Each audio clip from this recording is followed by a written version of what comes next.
ஒரு வியாதி உள்ளவனுக்கு ஜெபம் பண்ணிட்டு சுகமாயிரும்னு வந்து எப்படி விசுவாசிக்கிறியோ அப்படியே தேவனுடைய வசனத்தின் நீதிமான் என்று சொல்லிவிட்டு அந்த நீதிமானின் தன்மைகள் வெளிப்படுவதை நீ விசுவாசத்தோடு எதிர்பார்க்க வேண்டும்.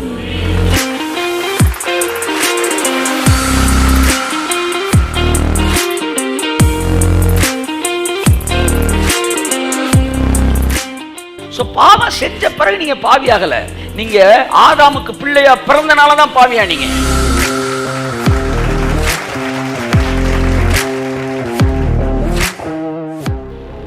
பைபிள் பாவின்னு சொன்னா மட்டும் பளிச்சுன்னு ஏத்துக்கிறியப்பா. ஆனா பைபிள் ஒண்ணு நீதிமான்னு சொன்னா மட்டும் ரொம்ப யோசிக்கிறியப்பா.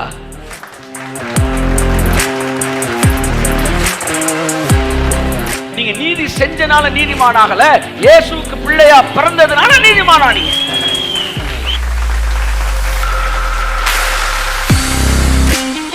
உன்னுடைய பாவங்கள் தேவன் சுத்தமாக்கினவைகளை நீ அசுத்தம் என்று சொல்லாதே என்கிற வார்த்தையின்படி தேவன் உன்னை சுத்தமாக்கி இருக்கிறார். நீ நீதிமான் சொன்னா 2 கையை தூக்கி நீ அல்லேலூயா சொல்லணும்.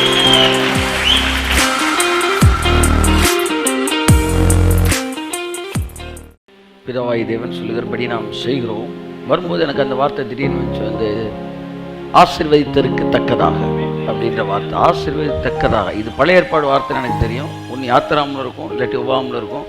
ஆனால் இப்போ போகிற அர்ஜென்ட்டில் இது எங்கனக்குள்ளே இருக்குன்னு ஆண்டவரை தேடுற. வீட்டில் இருந்தால் கூட கன்கரன்ஸ் எடுத்து பார்த்துருவேன் நான். ஆனால் இதை தான் நீ ஆஃபரிங் சொல்லணும், ஆசீர்வதித்தக்கதாகணும்னா எனக்கு கடைசி நேரத்தில் வசனத்தை புரட்டினால இருக்கிறது படித்ததெல்லாம் மறந்துடும். சரி, நான் புரட்டுறேன், கையில் சிக்குச்சுன்னா பிரசங்கம் பண்ணுறேன். கர்த்தருக்கு சித்தமானது அவர் கையினால் வாய்க்கும். அது கோடு போட்டிருந்தா கூட தெரியுது, கோடே போடாத வசனம் புரட்டுறேங்க. கர்த்தர் நல்லவர். அந்த வசனம் கோடே போடலை, வரும்போது நான் கோடு போடுறேன். என்ன நாளப்பட திரும்ப மிஸ் பண்ணிடக்கூடாது ஸ்டேஜில் போய். அந்த வசனம் கண்ணில் பட்டுச்சு. இது எனக்கு ஒரு பெரிய அற்புதம். அது அற்புதம். அப்போ தேவனாகிய கர்த்தர் ஏன்னா வந்து 16 என்ன அப்போ எவ்வளவு வந்து அவர் கருத்தாக இருக்கிறார் பாருங்களேன் ஒரு சப்ஜெக்டை சொல்கிறதுக்கு. ஆவியில் சொல்லிவிட்டு அது இவ்வளோ பெரிய பைபிள் எங்கிட்டா போய் தேட அப்படின்னும் போது சும்மா புரட்டுறோம். லெஃப்ட்டில் இருக்கா ரைட்டில் இருக்கான்னு தெரிஞ்சால் கூட அப்படியே பார்க்கலாம். லெஃப்ட்டில் இருக்கான்னு தெரியும், ரைட்டில் இருக்கான்னு தெரியாது. இப்படியே போயிட்டு இருப்போன்னு வரேன், டக்குன்னு கண்ணில் படுது உன்னை ஆசீர்வதித்துக்கு தக்கதாக அப்படின்னா. God is so strong in insisting something. ஆமாம், அதனால் நம்முடைய புத்தியில் இருக்கிற அந்தகாரங்களிலிருந்து விடுதலையாகி இருதய கடினத்திலிருந்து டெலிவர் ஆகி கர்த்தருக்கு நல்லா விதைக்காரு. நான் நல்லா பார்த்துட்டேன். யார் வந்து விதைக்கிறத ரொம்ப யோசிக்கிறாங்கள அவங்க வாழ்க்கையில். அதாவது வறுமையில் இருக்கிறவங்கெல்லாம் விதைக்காமல் இருக்கணும்னு சொல்ல மாட்டேன். வறுமையிலே எப்பவுமே இருக்கிறாங்க இல்லை, வறுமையில் இருக்கிறவர்கள் விதைக்கிறார்கள், வறுமையில் இருக்கிறார்கள், தொடர்ந்து விதைக்கிறார்கள், வறுமையை விட்டு விடுதலையாகி அப்படியே மிடில் கிளாஸ்க்கு வந்து அப்பர் மிடில் வந்து மேலே வந்துடுறாங்க. நான் பார்க்குறேன். ஆனால் தொடர்ந்து கான்ஸ்டண்ட்டாக வறுமையில் இருக்கிறான்னா அவனை கூட்டும் போது அன்பா மண்டையில் ஒரு கொட்டை கொட்டி நீ விதைக்கிறத பற்றி எனக்கு என்னன்னு சொல்லு அப்படின்னு கேட்கணும். நீங்கள் விதைப்பது உங்கள் மைண்டில் இருக்கிற லாக் ஓப்பன் பண்ணி விடும். உங்கள் மைண்டில் இருக்கிற லாக் ஓப்பன் பண்ணி, அது வந்து லா கிடையாது, அது வந்து it is something which release something in your mind. Prayer நான் முற்றிலுமாக எதுக்குறவன், ஆனால் நான் ப்ரேயர் பண்ணுறவன். ஏன்னா அவன் சொன்ன ப்ரேயர் லா, நான் சொல்கிற ப்ரேயர் என் மைண்டை ரெனியூ பண்ணுற ப்ரேயர். ஆஃபரிங்கை நான் அங்கே தான் வைக்கிறேன். It renews my mind. Mind எவ்வளவு சத்தியம் பேசினாலும் சிலர் வாழ்க்கையில் பொருளாதாரத்தில் பிரச்சனை இருக்க காரணம் ரொம்ப அர்த்தப்படுற விஷயம். they are not doers. they never put it in action. என்னன்னு பேப்பரில் எழுதி தலையில் தைக்க முடியுமா?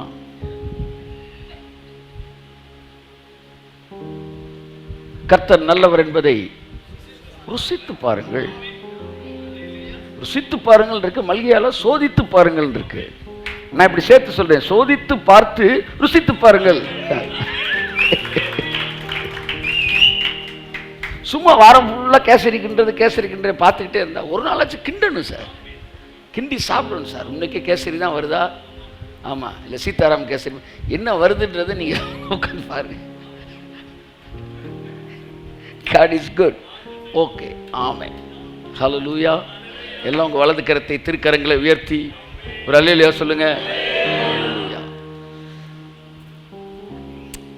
ஏறக்குறை 9 வாரமாக புது சிருஷ்டி என்கிற தலைப்பில் தியானிக்கிறோம். இந்த வாரத்தோடு இந்த வாரமே வேறு செய்தி கொடுக்கலான் இருந்தேன். பட் இந்த வாரம் 10வது வாரமாக முடித்து நாம் கடந்து செல்லலாம் என்று நினைக்கிறேன். எனது முக்கியமான ஒரு விஷயம், how to induce the glands of life, அதாவது ஜீவனின் சுரப்பியை தூண்டி விடுவது எப்படி என்கிற விஷயத்தை சொல்லாமல் ஜீவனை மட்டும் பேசிட்டு நம்ம முடிக்கக்கூடாது. அதனால் ஜீவனை பற்றி பேசிட்டோம், ஜீவ சுரப்பியை பேசிட்டோம், அழியாமையை பற்றி பேசணும், புது சிருஷ்டியின் தன்மையை பற்றி பேசணும், பிசாசுக்கு நமக்கும் எவ்விதத்தில் தொடர்பு இல்லை என்பதை பேசணும். இதெல்லாம் பேசிட்டு அந்த புது சிருஷ்டி என்பது ஒரு ஜீவன், அந்த ஜீவன் வளரக்கூடியது. அது இயேசு சொன்னார், நான் உங்களுக்கு ஜீவன் உண்டாயிருக்கவும் அந்த ஜீவன் பரிபூர்ணப்படவும் வந்தேன் என்று சொன்னார். ஆகவே அந்த ஜீவனுக்கு பரிபூர்ணப்படக்கூடிய அளவிற்கு அந்த ஜீவன் வளரக்கூடியது.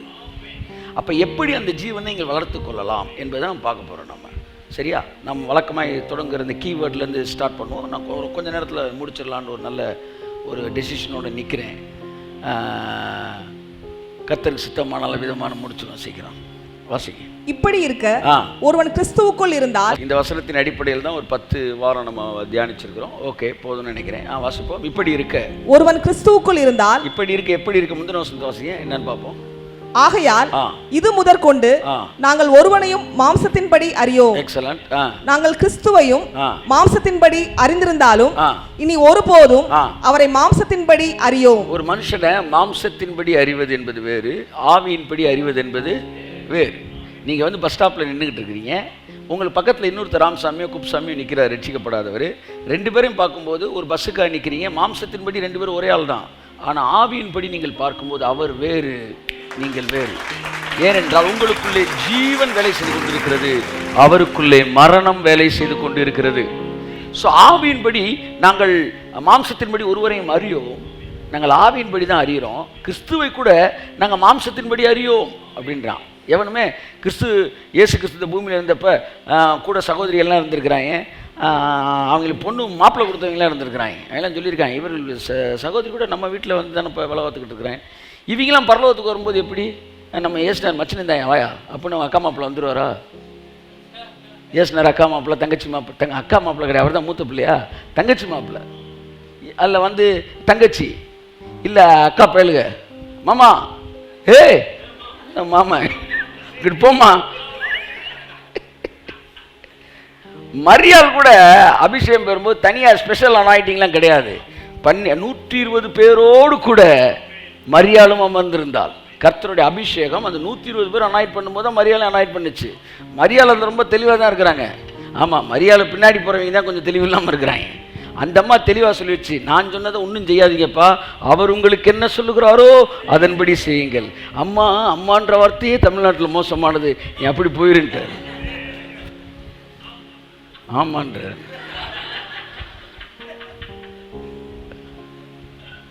அதனால் நீங்கள் போய் அம்மாட்ட போயெல்லாம் கேட்க முடியாது. மாம்சத்தின்படி அறிவதை பேசிகிட்டு இருக்கேன். அவர் சொன்னார், டாக்டரு பெற்றவர் அப்புறம் எப்படி அப்படின்னா டாக்டரு இல்லாட்டி அம்மாட்ட ஊசியை போட்டு போ, அதோடு முடிஞ்சிச்சு உனக்கு. டாக்டர் அம்மா டாக்டரை பெற்றவங்க இயேசுவை பெற்றது மரியாள், அதான் இவர் சொல்லுவார் ராஜா இது மரியாள் பெரியாள்னா, அப்போ மரியாதை பெற்றம்மா அதோட பெரியாள். நீங்கள் பேசாமல் பாட்டிகிட்டே போயிருங்க. இயேசு கிறிஸ்து நாமத்தில் சிந்தனை கழுவப்படட்டும். மாம்சத்தின்படி ஒருவனை அறியோம். ஸ்திரீயே உனக்கும் எனக்கும் என்னன்னு கேட்டார். இந்த வார்த்தைக்கு மேலே என்ன வார்த்தை வேணும் உனக்கு? உனக்கு எனக்கு என்ன? What's the relationship between you and me? உனக்கு எனக்கு என்ன பஞ்சாயத்து? கொடுக்கல் வாங்கலாம், நிலம் வாங்கல் தகராறா? என் வேளை இன்னும் வரவில்லை. எந்த இடத்திலும் மரியாள் அவர்களை இயேசுவை கன்வின்ஸ் பண்ணதா வளைச்சதாக சரித்திரமே இல்லை. என் வேலை வரல அப்படின்னா என்ன அர்த்தம்? உன் வேலையை பாரு அப்படின்ட்டு அவர் போயிட்டார். அடுத்து அவர் வேலை வருது, அப்புறம் தான் அவர் வராரு. ஆகவே தவறான பாதைகளிலே டீவியேட் ஆகாதீங்க. கர்த்தர் உங்களை ஆசீர்வதிப்பார். மாம்சத்தின்படி அறியும், ஆவியின்படி. மரியாள் பரலோகத்துக்கு வருவாங்களா? கட்டாயம் வருவாங்க. ஸ்திரீகளுக்குள் ஆசீர்வதிக்கப்பட்டவங்களும் ஆசீர்வதிக்கப்பட்டவங்க. ஆசீர்வாதம்ன்றது எல்லாருக்கும் இருக்குது. நீங்களும் ஆசீர்வதிக்கப்பட்டவர்கள், நானும் ஆசீர்வதிக்கப்பட்டவர்கள். நாம் மரியாளை விட ஆசீர்வதிக்கப்பட்டவர்கள். எத்தனை பேர் விசுவாசிக்கிறீர்கள்? நம்ப முடிந்தவர்கள் நீங்கள் கை தூக்கி அல்லையிலே நம்பி சொல்லுங்கள். அப்புறம் நான் அப்புறமேட்டு வசனத்தை சொல்கிறேன். அல்லேலூயா. ஒரு அம்மா எந்திரிச்சு சொல்லிச்சு, உம்மை சுமந்த கர்ப்பமும் நீர் பாலுண்ண முளைகளும் பாக்கியம் உள்ளதுன்னுச்சு. மரியாதை தான் சொல்லிச்சு, பாக்கியம் உள்ளது. கர்த்தர் சொன்னார், அவள் பாக்கியம் உள்ளவள் தான், ஆனாலும் அதைவிட என் வசனத்தை இருதயத்தில் வைத்து காப்பாற்றுகிறவர்கள் அதைவிட பாக்கியமானவர்கள். கரங்களை தட்டி கர்த்தர் நன்றி சொல்லுவோம். ஆமென். இயேசுவை, மாம்சமான இயேசுவை கர்ப்பத்தில் சுமந்த கர்ப்பத்தை விட வார்த்தையாகிய இயேசுவை இருதயத்தில் வைத்து கர்ப்பத்தை போல பாதுகாக்கிற இருதயம் மரியாளின் கர்ப்பத்தை விட, மரியாளை விட பாக்கியம் உள்ளது இந்த இருதயம். மரியாளின் கர்ப்பத்தை விட பாக்கியம் உள்ளது இந்த இருதயம். காரணம், அங்கே மாம்சமான இயேசு சுமக்கப்பட்டார், இங்கே வார்த்தையாகிய இயேசு என் இருதயத்தில் சுமக்கப்படுகிறார். I am more blessed than Saint Mary. ஆமென். செயின்ட் மேரி தான். ஏன்னா நீங்களும் செயின்ட், நானும் செயின்ட். ஸோ உங்கள் இருதயத்தில் வார்த்தையை வச்சு நீங்க சுமந்தீங்கன்னா நீங்க மரியாதையோட ஆசீர்வதிக்கப்பட்டவர்கள். ஒரு தடவை சொன்னா, எங்க தாயார் வெளியே காத்து கொண்டு இருக்கிறார்கள். அப்ப மரியா இயேசு சொல்றாரு, யார் எனக்கு சகோதரன் சகோதரி சொல்றாரு. அது நம்ம படிச்சோம். தாயின்னு ஒரு வார்த்தையை சொல்ற, நம்ம அதை மிஸ் பண்ணிடுறோம். இயேசு உங்களை பார்த்து அம்மான்றாரு. கையை தட்டு. அவருக்கு பிள்ளையா இருந்துதானே நீங்க அவர் அன்பை என்ஜாய் பண்ணிருக்கிறீங்க. அவரு இவர்களை என் தாயார்ன்றார். பைபிள்ல பார்க்க முடியாத வசனங்களில் ஒன்று. யார் எனக்கு தாயார்? என் அம்மா இங்க இருக்காங்கடா. கையை தட்டுங்க சார். நீங்க அவருக்கு அம்மா சார். இதே போதும், கும்முன்னு அப்படியே வீட்டுக்கு போயிடலாம். நீங்க அவருக்கு அம்மா. இவர்களே என் சகோதரனும் சகோதரியும் தாயுமா இருக்கிறார்கள். அப்ப எப்பவுமே ஸ்பிரிச்சுவல் கனெக்ஷனுக்கு தான் அவர் முக்கியத்துவம் கொடுக்கிறார், மாம்ச கனெக்ஷனை விட. அப்ப நீங்க ஒரு மனுஷனை பார்க்கும்போது சரீரத்தின்படி மாம்சத்தின்படி பார்க்க கூடாது, ஆவியின்படி பார்க்க வேண்டும். அப்படி பார்க்கும்போது நான் இயேசு கிறிஸ்துவுக்குள் இருக்கிறபடியினால், இப்படி இருக்க ஒருவன் கிறிஸ்துவுக்குள் இருந்தால் அவன் புது சிருஷ்டியாயிருக்கிறான், பழையவைகள் ஒளிந்து போயின, எல்லாம் புதிதாயின. உன்னுடைய வாழ்க்கையில பழையவைகள் எல்லாம் ஒளிந்து போயின. நீ கிறிஸ்துவுக்குள் வரும்போது பழைய உன் லைஃப், உன் வாழ்க்கையில் இருக்கிற எல்லா பலவீனம், எல்லா வியாதி, எல்லா கெட்ட பழக்கம் அத்தனையும் ஒளிந்து போயின, எல்லாம் புதியது ஆயின. திரும்ப சொல்லுங்க, ஒளிந்து போயின, புதிதாயின. ஒளிந்து போயின, புதிதாயின. ஆமென். இதுதான் உண்மை. ஒளிந்து போகும் அல்ல, ஒளிந்து போயின. அப்புறம் ஏன் சார் என் கூட அந்த பழைய செயல்பாடுகள் தெரியுது அப்படின்னா, நான் உங்களுக்கு அழகா புரிய வச்சுட்டேன். இந்த ஃபேன் சுத்திக்கிட்டு இருக்கு, சுவிட்ச் ஆஃப் பண்ணுங்க. இப்போ இந்த ஃபேன் வந்து ஃபேனுக்கான ஜீவன் இருக்குதா, ஜீவன் போயிருச்சா? அப்படித்தான் நீங்க இயேசுவை சொந்த ரட்சகராக ஏற்றுக்கொண்ட உடனே பிசாசு உங்களுக்கு பாவம் செய்வதற்கு கொடுத்துக்கிட்டு இருந்த அந்த ஜீவன் எல்லாம் என்ன செஞ்சிருச்சு? போயிருச்சு. ஆனால் ஃபேன் சுத்திக்கிட்டே இருக்கு பாருங்களேன். இன்னும் கொஞ்ச நேரத்தில் என்ன செஞ்சிடும்? நின்றும். இது வந்து எனர்ஜி இல்லாமல் சுத்துறது, கனெக்ஷன் இல்லாமல் சுத்துறது. நீங்க ரட்சிக்கப்பட்டுட்டீங்கன்னா, நீங்க தவறுகள் செய்கிறவர்களாக இருந்தாலும் நான் சொல்றேன், நீங்க கனெக்ஷன் இல்லாமல் செஞ்சுக்கிட்டு இருக்கிறது. ஒருவன் கிறிஸ்துவுக்குள் இருந்தால் அவன் புது சிருஷ்டியாக இருக்கிறான்.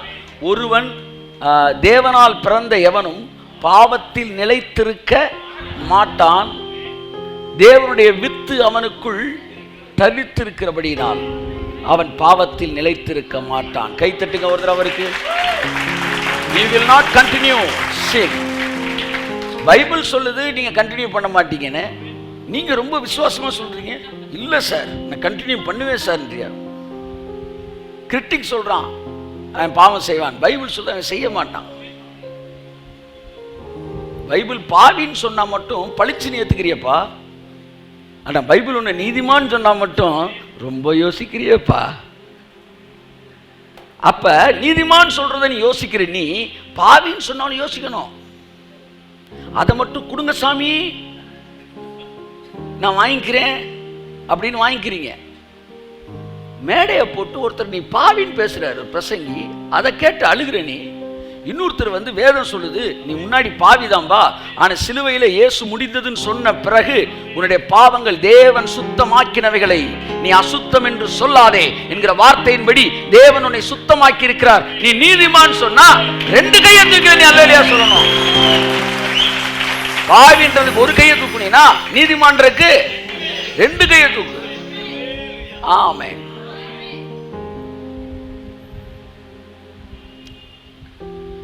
அப்ப உங்களுக்கும் பிசாசுக்கு இருக்கிற, உங்களுக்கும் பாவத்தில் இருக்கிற தொடர்பு முடிந்தது. கிறிஸ்துவினுடையவர்கள் எல்லாம் சொல்லுங்க, அவருடைய ஆசை இச்சைகளை சிலுவையிலே அறைந்து இருக்கிறார்கள். They have crucified. இந்த வார்த்தை கிருபைக்கு வருவதற்கு முன்பாகவே பல மாதங்களுக்கு, பல வருஷங்களுக்கு முன்பாக NIV தான் they have crucified இருக்கு. அதை கெனத் ஹேகின் எழுதியிருக்க பார்த்து அதை அந்த வார்த்தையை தியானிக்க ஆரம்பித்த போது ஆல்மோஸ்ட் 6 months ஒரு சூப்பர் நேச்சுரல் லைஃப்பை நான் என்ஜாய் பண்ணேன். They have crucified. They will crucify. நம்ம பிரசங்கம் பண்ணுறாங்க, சிலுவையில் அறைய வேண்டும் மகனே, இல்லைப்பா அறைந்திருக்கிறார்கள். அப்போ என்கிட்ட வந்து அது வெளிப்படலையே.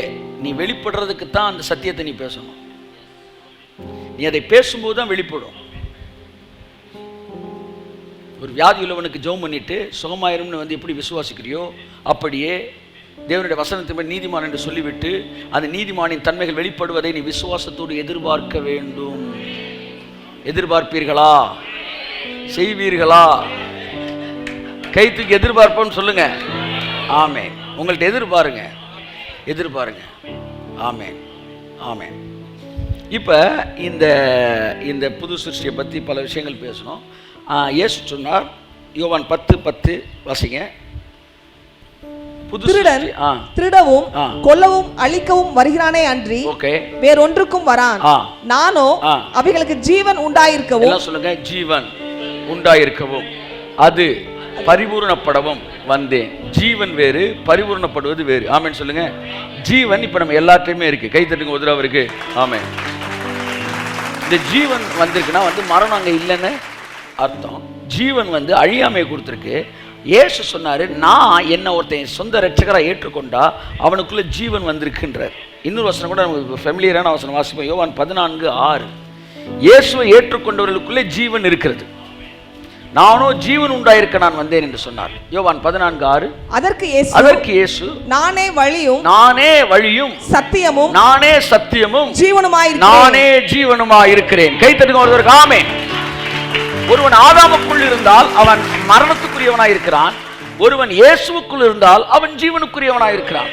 ஆதாமுக்குள் பிறந்தவர்கள் எல்லோரும், நன்றாக கவனியுங்கள், ஆதாமுக்குள் பிறந்தவர்கள் எல்லோருக்கும் மரணம் வேலை செய்து கொண்டே இருந்தது. இரவும் பகலும் வேலை செய்தது. அப்படியே கிறிஸ்துவுக்குள்ளே பிறந்த எவனுக்கும் ஜீவன் வேலை செய்து கொண்டே இருக்கிறது. இரவும் பகலும் வேலை செய்கிறது. நான் உங்களிடத்தில் கேட்கிறேன், நீங்கள் ஏன் பாவியானீர்கள்? பாவம் செய்ததினால் பாவியானீர்களா அல்லது ஆதாமுக்கு பிள்ளையாய் பிறந்ததினால் பாவியானீர்களா? சொல்லுங்க. அப்ப என் தாய் என்னை பாவத்தில் கர்ப்பம் தரித்தால் நான் துர்க்குணத்தில் உருவானேன் என்கிற வார்த்தையின்படி நீங்கள் பிறக்கும் போது யாராதான் இருக்கிறீங்க? பாவியா தான் இருக்கிறீங்க. ஆனா நீங்க எப்பதான் வந்து பாவம் செய்ய ஆரம்பிக்கிறீங்க? ஒரு 5 வயசுல 6 வயசுல ஆமா ஏதாச்சும் ஜீனி டப்பாவை இழுத்து போட்டுட்டு பக்கத்துலேயே உட்காந்துட்டு நான் இல்லை அப்படின்னு பொய் சொல்ல ஆரம்பிச்சிங்களே, அப்பதான் பாவமே செய்ய ஆரம்பிக்கிறீங்க. ஸோ பாவம் செஞ்ச பிறகு நீங்க பாவியாகலை. நீங்க ஆதாமுக்கு பிள்ளையா பிறந்தனால தான் பாவியானீங்க. பாவம் செஞ்சது லேட்டு, ஆனா பாவின்னு முத்திரை குட்டப்பட்டது முன்னாடியே. அப்படியே நீங்க செஞ்சனால பாவியாகல, ஆதாமுக்கு பிறந்தனால பாவியானீங்க. அப்படியே நீங்க நீதி செஞ்சனால நீதிமானாகல, இயேசுவுக்கு பிள்ளையா பிறந்ததுனால நீதிமானானீங்க. பாவியா பிறந்துட்டு தான் பாவம் செஞ்சான், இங்க நீதிமான பிறந்துட்டு தான் நீதி செய்வான். ஐயா தட்டே. ஆமென். சோ நீதி செய்த பிறகு நீ நீதிமான அல்ல, நீ நீதிமான ஆன பிறகுதான் நீதி செய்கிறாய். அதனால நீதியே செய்யாம இங்க உட்கார்ந்து இருந்தாலும் தைரியமா சொல்லுங்க, கிறிஸ்துவுக்குள்ளே நான் நீதிமானாய். நல்லா நல்லா நல்லா நல்லா நல்லா. ஆமென். சரி, இப்போ ஒருத்தன் கிறிஸ்துவுக்கு இது ஆதாமுக்குள்ள பிறந்துட்டான், அவன் பாவியா நீதிமானா? பாவிதான். இன்னும் இவன் பாவம் செய்யவே ஆரம்பிக்கல. அப்ப அவனுக்கு பேர் என்ன? பாவிதாங்க. அவனுக்கு பேர் என்ன? பாவம் எத்தனை வயசுல செய்வான்? பொய் பேச ஆரம்பிச்ச உடனே முதல் பொய்யை தான் சொல்றான். என்னைக்கு அம்மா கிட்ட வந்து அம்மா பிள்ளையும் அப்பா கிட்ட வந்து அப்பா பிள்ளைன்றானோ, அப்பவே 2 பேரையும் வந்து நம்ம அணைச்சிட்டு போனாதான்டா கரெக்டா இருக்கும். நம்ம பையன் வந்து நம்மளை கூப்பிடும்போது டவக்குன்னு தட்டி விட்டுட்டு அவங்க அம்மா பக்கம் திரும்பிறான். ஏன்னா மேட்ரு அங்கே தான் இருக்குன்னு போயிடான். போயிட்டு ஒரு 2 நிமிஷம் கழிச்சு தப்பா அதை எடுத்துக்கோறோன்னு அப்படி திரும்பிட்டு பார்ப்பான். ஒன்றும் வருத்தப்படல இல்லைப்பா, சுச்சுவேஷன் அப்புறமேட்டு பார்த்துக்கோங்க. இது கமெண்ட்ரி நமக்கு தெரியும். அவங்க சொல்லுவாங்க பாருங்க, திரும்பி நீங்கள் வருத்தப்பட்டீங்களான்னு பார்ப்பேன். உங்களை ஒமிட் பண்ணிட்டோம் உடனே திரும்பி பார்ப்பேன். நான் பரவாயில்லப்பா, 1 வருஷம் மட்டும்தான், அதுக்கப்புறம் ஃபுல்லாக ஆமாம் நீ பால் குடி டீ தான் குடிக்க போகிறேன்ட்டு வந்து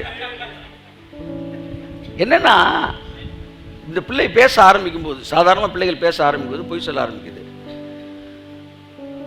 அவன் ஆதாமுக்குள்ளே பிறக்கிறான் ஒரு மனுஷன். பிறக்கிறப்ப அவன் யாரு? பாவி தான். பாவம் செய்யாத பாவி. அதனால அவனுக்கு பேர் என்ன? குழந்தை. குழந்தை. பாவியா பிறந்தும் பாவம் செய்யாமல் இருக்கும்போது அவனுக்கு பேர் குழந்தை. அதைத்தான் இங்கேயும் சொல்லுது. கிறிஸ்துவுக்குள்ள பிறந்தவன அவன் நீதிமான், ஆனா நீதி ஒன்றும் செய்யலை, அதனால கிறிஸ்துவுக்குள்ள அவன் குழந்தை. கைத்தட்டு. ஆமே. அவனை பாவின்னு சொல்லாத, அவனை பாவின்னு சொல்லாத, கிறிஸ்துவுக்குள்ள குழந்தைன்னு சொல்லு. பவுல் அப்படிதான் எழுதுறான். ஒரு இடத்துலையும் கொரிந்து சபைக்கு எழுதும் போது கூட பாவின்னு எழுதல. நான் உங்களை கிறிஸ்துவுக்குள் குழந்தைகள் என்றும் மாம்சத்துக்குரியவர்களாய் நீங்கள் இருக்கிறபடினாலே கிறிஸ்துவுக்குள் குழந்தைகள் என்று நான் எண்ணி உங்களிடத்தில் பேசுகிறேன். வெக்காபுலரிலாம் அவன்கிட்ட தான் தெரிஞ்சுக்கணும். ஆனா பவுல் வந்து பாவின்னு சொல்லல. நீதி செய்யாதவனை கூட நீதிமான் தான், ஆனா அவன் குழந்தையா. இனிமே நீங்க இயேசு ஏற்றுக்கொண்டு ஒருத்தன் பாவம் செய்யற பார்த்தா என்ன சொல்லணும்? கிறிஸ்துவுக்குள்ள குழந்தை. எல்லாம் சொல்லுங்க, கிறிஸ்துவுக்குள்ள குழந்தையா இருக்கிறான். அப்படிதான் சொல்லணும், அப்படிதான் சொல்லணும். அவனை பாவி என்று சொல்லுவதற்கு எந்த அதிகாரமும் நமக்கு கொடுக்கப்படவில்லை. ஏனென்றால் பேதுரு அப்படி சொன்ன போது தேவன் சொன்னார், தேவன் சுத்தமாக்கினவைகளை நீ தீட்டாக சொல்லாத.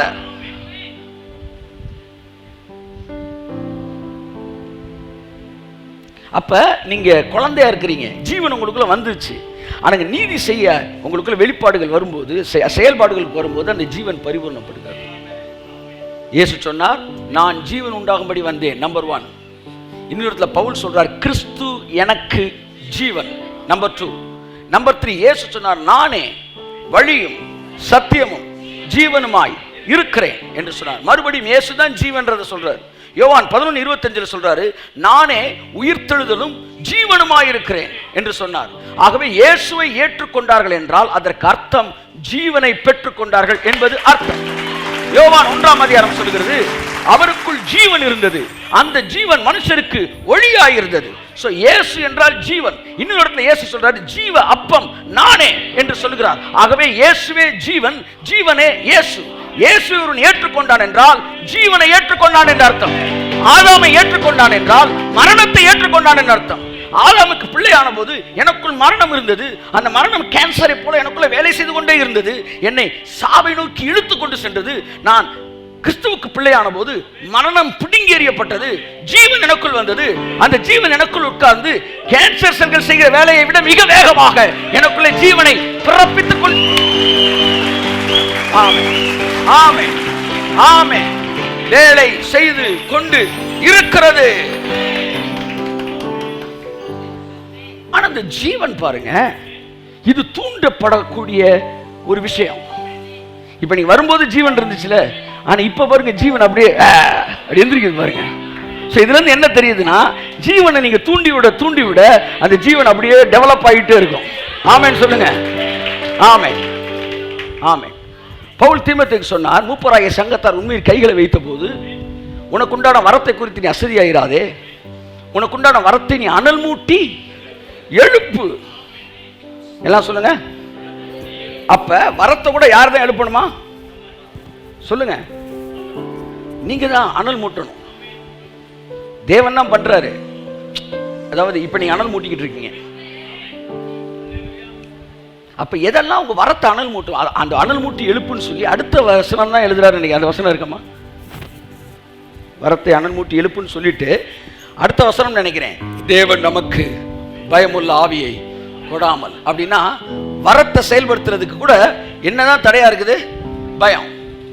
Fear is the major one of the என்ன சொல்ற வந்து major weapon of devil. இருக்கா வசனம்? 2 தீமோத்தேயு 1:6-7. இது நிமித்தமாக ம். நான் உன்மேல் என் கைகளை வைத்ததினால் பார்த்தீங்களா? உனக்கு உண்டான தேவ வரத்தை ஆ. நீ அனல் மூட்டி எழுப்பி விடும்படி ஆ. உனக்கு நினைப்பூட்டுகிறேன். அச்சா, ஹல்லேலூயா சொல்லுங்க. வசனம் சொன்ன எடுக்கிறதுக்கு தான் எல்லாரும் சர்ச்சிலையும் ஆள் பார்த்துருப்பீங்க. வசனம் சொல்லி எடுக்கிறதுக்கு ஒரே ஆள் நியூ கவர்னன்ட் சர்ச் தான். ஆமாம், அது கண்கார்டன்ஸ் அவங்க. ஆமாம், வேர்டை சொன்னோம்னா போதும், டக்குன்னு ரெஃபரன்ஸோடு எடுத்து கொடுத்துருவாங்க. வாசிமா. தேவன் நமக்கு பயமுள்ள முந்திர வசனத்தை வாசி. இது நிமித்தமாக நான் உண்மையில என் கைகளை வைத்ததெல்லாம் உனக்கு உண்டான வரம். கையை வச்சப்ப வரம் வந்துருச்சு. அந்த வரத்தை யார் தான் அனல் மூட்டி எழுப்பணும்? நீ தான் அனல் மூட்டி எழுப்ப முடியும். நினைப்பூட்டுகிறேன். அடுத்து தேவன் நமக்கு பயமுள்ள ஆவியை கொடாமல். என்ன ஒரு ஃபாதர்லி ஹார்ட் பாரு, எப்படி ஒரு டிசைபிளை டெவலப் பண்றான் பார். பார் பார் எப்படி தனக்கு கீழே இருக்கிறவனை டெவலப் பண்றான் பார். தீமோத்தேயுவே, நான் பெற்ற மகனாகிய தீமோத்தேயுவே, உனக்குண்டான வரத்தை அனல் மூட்டி எழுப்புடா. இல்ல ஐயா பயமா இருக்கு. தேவன் நமக்கு பயமுள்ள ஆவியை தரல, ஞானமும் பலமும் தெளிந்த புத்தியும் உள்ள ஆவியை கொண்டு ஒரு லீடர் எப்படி கொண்டு வராம பாருங்க.